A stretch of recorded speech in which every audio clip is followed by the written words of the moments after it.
Good morning.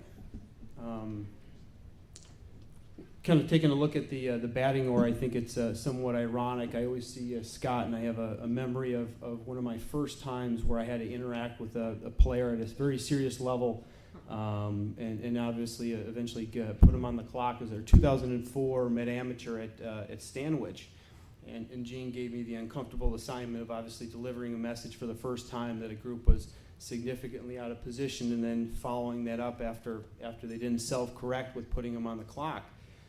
In my 13 years with the association, I've only penalized one person under that policy. So Scott and Stanwich, every time I see you, I think of having to hand out some penalties in that regard. In terms of, again, the batting order, I think it's perfect that I'm third here, because we've spent a lot of time talking about some issues with the game of golf. And my thesis statement for this presentation will obviously be pace of play is a problem in golf, and we'll dig a little deeper into that. But there's two real deterrents to the growth of our game right now, and one of those things is money, which both Adam and Scott talked about, and the other issue obviously is pace of play, which I'm going to speak to. One of the worst poses you could see out on a golf course, right there. That posture is not a good thing. So, legs crossed, hand on the hip, and leaning on their club. In terms of pace of play, obviously this is an issue just in the game of golf. It's a hot topic every time we're watching TV. It's a conversational piece for the telecasters. And it's not just limited to competition. So obviously from my point of view, my authority or what I do for a living, pace of play is a critical concern every day. But this is an issue that's present for all of us, club members, whether we're running a member guest or a club championship or maybe just daily play. These are factors that we should be thinking about. So it begs the question, how long should a round of golf take? I'm sure we have some opinions in the room. 4 hours, 3.5 hours, 5 hours, probably not. My answer to this question is simply it depends. It depends on a lot of different factors. It depends on things like weather. Depends on the people playing in the event. Depends on the difficulty of the competition. The agenda for today, I've kind of broken up the factors that impact pace of play into three buckets. Obviously, players, we're responsible. We're the ones playing the game, our behaviors. 2 is difficulty, and this isn't necessarily as it pertains to course setup. This is difficulty of the physical property, the challenges that the conditioning presents. And obviously, the third component is management decisions. Those are things that I have to deal with, that your tournament chair or sometimes a golf superintendent have to think about in preparation for an event. If we want to have a successful event, to make sure all these things kind of coincide, that these things jibe. Starting point, obviously, again, is people, our behaviors. I use the obviously without question, if you have a slow player in a group, he will slow the group down. You have a slow group, that slow group will slow the entire field down. I use the analogy of a one-lane traffic road where, think about it, if we're behind a car that's traveling at X amount, 30 miles an hour, it's impossible for us to get past them, right? So when you're structuring an event or just daily play or even policy, this concept is something that I'd encourage all of you to be thinking about and keeping in mind. Obviously, if we have identified a group of people or an individual that tends to be a problem, and again, nobody, if asked, will say, oh yeah, I'm slow, I'm a slow golfer. If you have identified anyone, and again, in a category, I'm being somewhat politically correct here in saying this, or an individual that tends to be slower, strategically, and again, philosophically, we obviously want to be very careful where we position them throughout the day in the pairings or even for, again, member play. From a competitive point of view, what am I thinking about? What are things that we're thinking about before we set up and before we start delving into the details and the logistics of a competition? Well, who's playing? I have one of my least favorites on the screen right now. Think of players like Ben Crane and others. These people present potential problems for us. We want to keep in mind who they are. Also, who's playing? Is it a beginner golfer? What are our expectations for juniors? Do we think they should be playing rounds of golf in 2.5 hours, 3 hours? Is that realistic? Elite golfers. I think we have a little bit higher expectation, hold them to a higher standard. So also the competition itself. Is this going to be a club championship? What is the course conditioning going to be like? Based on that conditioning and the pressure and the situation and the moment, what are our expectations going to be in this particular day or this particular competition? Daily play and skill. I think we as members of clubs, leaders in the industry, we have to keep in mind, why are people playing? What is our MO here? What is the goal for the day? Is it enjoyment? Is it fun? Does it make sense to set up a golf course with 18 of the hardest hole locations we can find when we're trying to get a 120-person shotgun around a golf course? It probably doesn't. Is it a social activity? Are these just daily play, middle of the week, people out playing socially? Recreation, exercise, physical fitness, these are all components or reasons that people are playing the game. And obviously competition. We have to think about the skill and ability of the people that are our customers, that are obviously that we're dealing with on that particular day. And my first question would be, does club policy coincide with the wants and needs of your membership? Do they jibe with the skill and ability of the average player? Are club members aware of expectations? Does the club difficulty promote these policies, or do they conflict? Just a quick show of hands, how many clubs, how many people in the room are affiliated or at a club that have a posted pace of play policy that they expect their members to abide by on a daily basis? Just a quick show of hands. And it's a mixed bag. Not everybody raised their hands. Some policies can range from the social pressures of posting up on a board. The club for 18 holes expects people to get around the golf course in 4 hours and 10 minutes. And if that group doesn't complete play in that time, they put their name and their guests or other members up on a nice little board, posted in the locker room, and we socially police them. That's one mechanism, obviously. The one thing I would encourage everybody to do, and this is something that's important for the MGA, the USGA, and any other competitive environment, is transparency and communication, letting people know what are our expectations of you. We're going to do our part. We're going to set you up for success, but you all have to know what we expect from you. The course. I think this obviously it almost goes without saying, and I'm not talking about setup. We're going to table that for a little bit, but in terms of course conditions and difficulty, the things that we are weighing in, and I'll share an experience. This past year, so 2012, our Ike Championship, which is a stroke play competition, 120 players. Day one is 18 holes. We cut for day two and play 36 holes for day two. We, the MGA, take a tremendous and allocate a tremendous amount of human capital to preparing for competitions. A lot of different factors that we're making our best guess, and we're making best guesses months and months in advance. We want to have a plan for plan A, plan B, and plan C. And in terms of conditioning and Atlantic, the course was everywhere. It was absolutely perfect. Every component was perfectly managed, 99.9% of course by the golf course superintendent, and Mother Nature decides to throw a curveball. We end up having a complete wash day one, and now we're into somewhat of a reaction, plan B, plan C, and we end up making the best of it. Plan B and plan C were obviously factoring in significant changes. So for day one, we were ready for a hard, firm, fast golf course. We had set pairings up appropriately, hole locations were appropriate.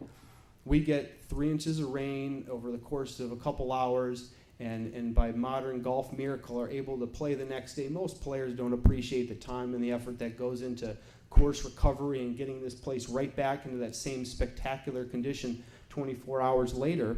And now we've set it up a little bit differently. We factored in that this golf course is going to be a little bit softer, so we've now adjusted some tees. We factor in the wind and the storms in the area, the storms that are in the area, the wind condition, the wind direction. So from day one, we were ready for an entirely different golf course than we were for day two. All the things that we did were in preparation for this day, as almost each round is its own isolated event. Within course setup and obviously course condition, these are the number three things. If we want to talk about pace of play, these are the three elements or buckets that I would focus your attention on.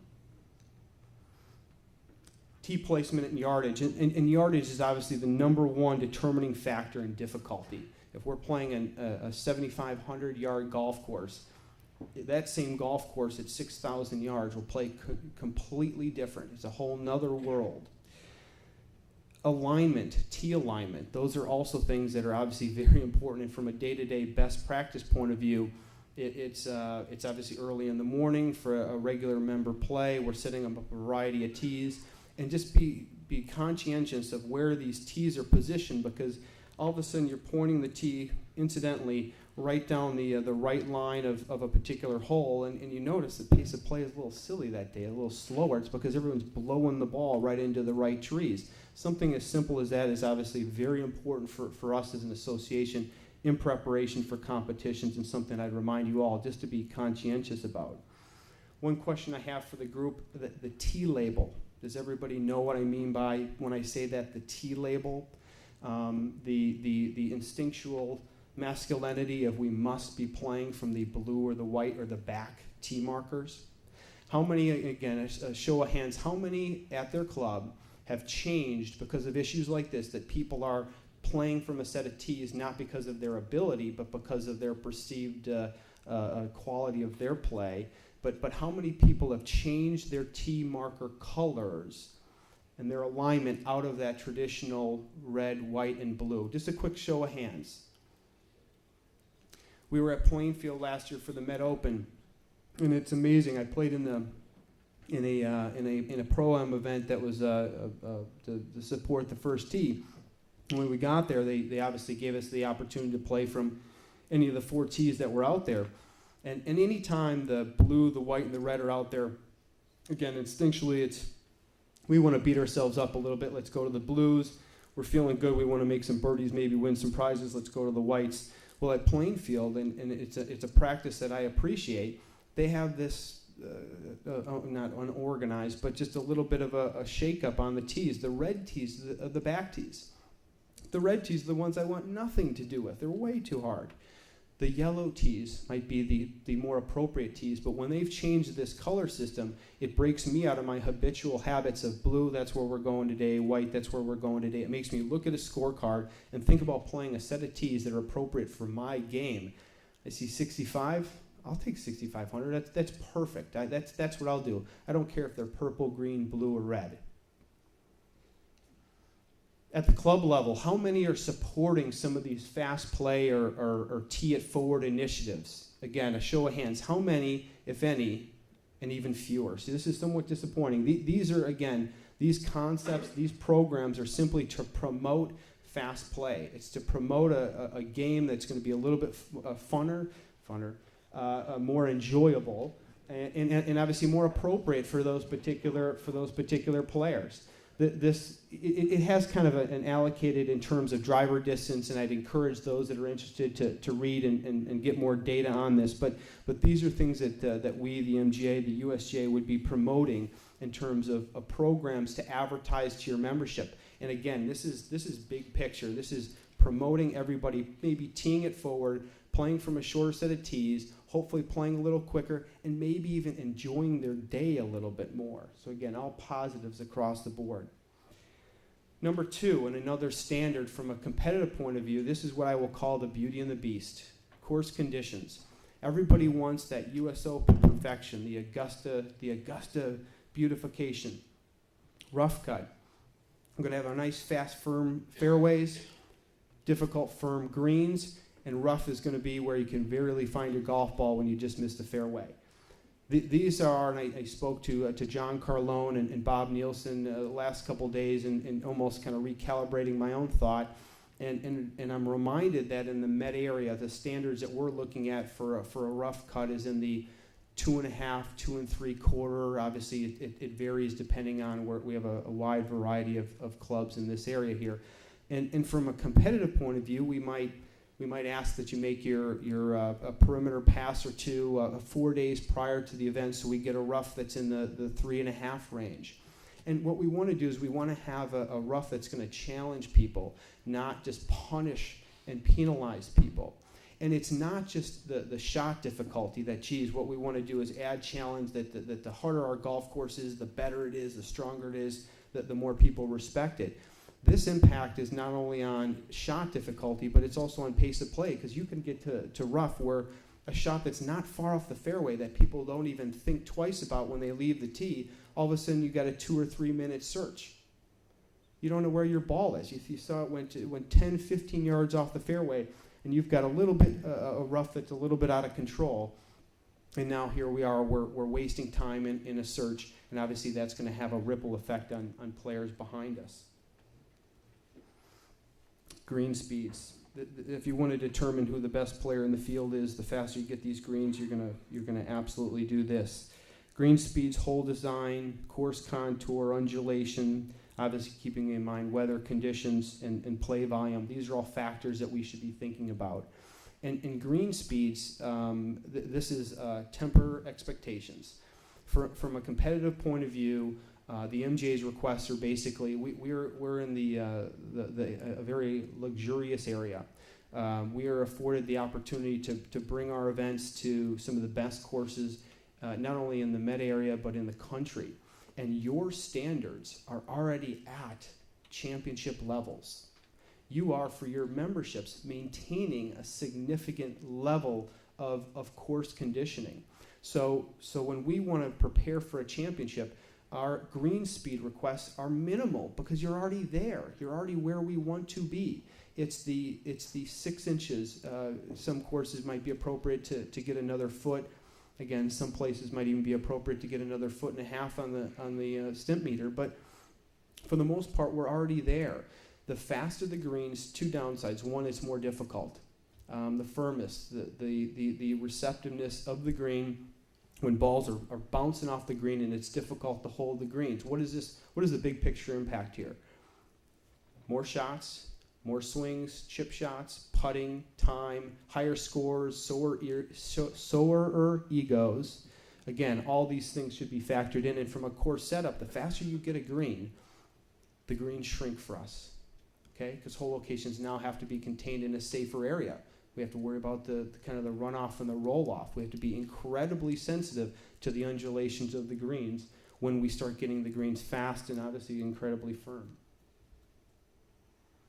The next thing, and this is management, and again, this is what I do for a living, and this is what the USGA, the MGA, the various PGA sections and their professional staffs, these are the things that we excel at. These are the things that we're thinking about, and these are more, again, best practices and just sharing some kind of some common thoughts. Event setups, and I'm going to talk about a couple, and these are just logistics. These are things that we're thinking about in preparation for any given competition or any given day. Again, I'm here. I conduct 80 qualifiers and championships a year, but the messages and the concepts that I'm talking about, we can draw parallel with everyday play, with everyday policy. All these things are really big picture, make a lot of sense. How many people can we accommodate? I'll use the Gene Westmoreland story. It told me we fielded a call at the MGA. A woman called and directed the question to Gene, and her question was simple: "Is well, how many people is the max amount of people that you can have in a shotgun?" And Gene, I don't know if anyone's ever asked Gene a question, but he rarely quickly answers it with the actual answer. He usually prefaces it with a story about shotguns and the things that you should be thinking about, and well, who's playing, and he'll ask you more questions than you asked him, and his first thing was, well, it depends. Do you want to have an enjoyable round? Do you want to have an enjoyable shotgun? Do you want to set yourself up for a reasonable amount of pace of play for a given day? And he suggested a number where you have a single group on every hole, and that's a very nice number and a very accommodable number for a shotgun. And well, our immediate reaction was, well, but we're not going to make enough money if we only have one group per hole. That doesn't make any sense. So obviously the conversation evolved, and he kind of gave some kind of best practice and best suggestions in that regard. Pairings. I'm going to just share some things that the MGA thinks about and what we feel in terms of answering those same questions. And the first is field size. For a professional event, we, after 110 years, have determined that we will not accept more than 144 players for a professional competition. That is what we feel we can professionally accommodate. And virtually every competition is structured in 2 waves, a morning and an afternoon, and almost all of them are utilizing 2 starting tees in both waves. For an amateur event, ironically, we feel we can get 156 golfers around. And I don't know if, again, the behavioral, a part of it, in my opinion, from a professional standpoint, is when we are conducting a professional event, it's the professionals play in a more, this is not intended to be offensive, organized manner. These guys do this every day. They're a little bit more methodical, and what we want to do is we want to set them up for a comfortable round of golf where they will never start running into one another. I've got two sets of pairings. I apologize for people in the back. This is the Met Open on the left, and this is our Ike Championship on the right. Met Open, again, 144 players, 2 waves, almost a full, complete 2-hour wave each morning and afternoon. We will not go in anything less than 10-minute intervals. We won't do it. And I'll use the analogy of the 5 o'clock rush hour. If we start, and intervals are critically important, and this is something that at a public facility, I think sometimes that there's some mistakes made for other reasons. There's pressure put on the facility from higher powers, but from a professional event point of view, we want to make sure that there's space between groups. You can interact, you can make contact, but you're not lockstep with that group. For the Ike, what we do is we typically try to manage it in groups of 2. In this case, we were at Atlantic. We knew that pace of play was going to be a problem there. It was a problem because the golf course presented issues in terms of how hard it plays. Mother Nature presents issues in terms of the wind blowing and those sorts of things. And we have 120 players in that. So we intentionally structure it where we have groups of 2, where we're able to move a little bit faster, because again, we've got 2 things that we're keeping in mind. One is a cut, and 2 is day 2 is 36 holes. To be able to complete those 2 rounds of play in one day, we feel we have to kind of shrink those groups. My expectations for the pairings and the setup on the left-hand side are going to be dramatically different than my expectations in terms of pace of play for the event on the right-hand side. Talking about policies and communication, the MGA goes to great extents to relay our expectations, our rules, our policies to competitors prior to a competition. One of the things that we spend a great deal amount of time on is obviously factoring in what pace of play our expectations are going to be for an event. Our pre-event preparations require a careful analysis of what this golf course is going to play in, and it's not the Cinderella. It's not the one shoe fits all. It's every place is different. Every golf course is contoured different. There might be longer walks from greens to tees. And this is a pace of play matrix that we are going to publish in advance of a competition to all the people playing in it. We're going to circulate it to officials, so at all times they have complete transparency. And we are going to determine what we'll call time par. Okay? Time par. So if they are playing slower than this time, so every hole we've allocated how much time we think you should be spending on that hole. And if they complete the hole in more time than that, that's a flag for us. That's an issue for us. If they've done it more than once, now we're making contact with them. We're reminding them of their responsibilities. We're reminding them to be good citizens. And at that point, we start monitoring them because we want to know, is it a behavior issue? Did something happen? Did they have a search? They got off track, and now we want to give them an opportunity to self-correct. This pace of play policy is posted on our website. Again, it's emailed to players, and printed materials are available at championships. We want to make sure that everybody knows what we expect of them. And again, to draw a parallel at a club level, when a member goes to the first tee, do they have any sense of what their expectations are? Are they just out to play golf? They're going to take as much time. I'm a member. I pay my dues. When I'm finished, I'm finished. Or do they know when they tee off on that first hole, it's appropriate to play this golf course in 4 hours, and I should be finished in that amount of time? And another thing is intervals. And I mentioned an analogy, and I didn't complete it. When you have groups starting so close to one another, it is that 5 o'clock rush hour traffic issue. The road can only accommodate so many people. So when you pile cars onto the road, there's just nowhere to go. It doesn't matter if you're in your Porsche or Lamborghini. You could be ready to roll. You can't go anywhere because it's so claustrophobic. Many clubs, and I'll use Jay Matola's example at Tuxedo, is the policy in the day. I'll reference in the day, not to age Jay, but the policy in the day was in the first hole of Tuxedo. Again, it's somewhat of a blind tee shot. Was once that fairway area was clear, the next group is going. Well, how many clubs have tee times established and stick to those tee times? You have your 7, 8, 9, 10-minute intervals, and you actually stick to them? Or is the policy simply, once that drive zone is clear, let it rip? Well, be careful, because all it takes is a group or two. Again, it goes back to the first analogy of the one-lane road. One group to slow down traffic, and that ripple is felt for groups and groups behind them, and there's nothing you can do about it. Appropriately allocate enough space on the tees and manage the tee where you can get people out. It affords some opportunity for, geez, I needed, again, in a competition, a ruling, or for member play, I had a lost ball search, or whatever it is, but set the group up for success. Again, this is what we call our pace of play matrix. The last is course setup specifically pertaining to hole locations. It depends on how grumpy you are in the morning. It depends on how much you want to punish the customer, or the player, the member, the competitor. Hole locations in general, they should be fair, they shouldn't be tricky, and they should vary within quadrants.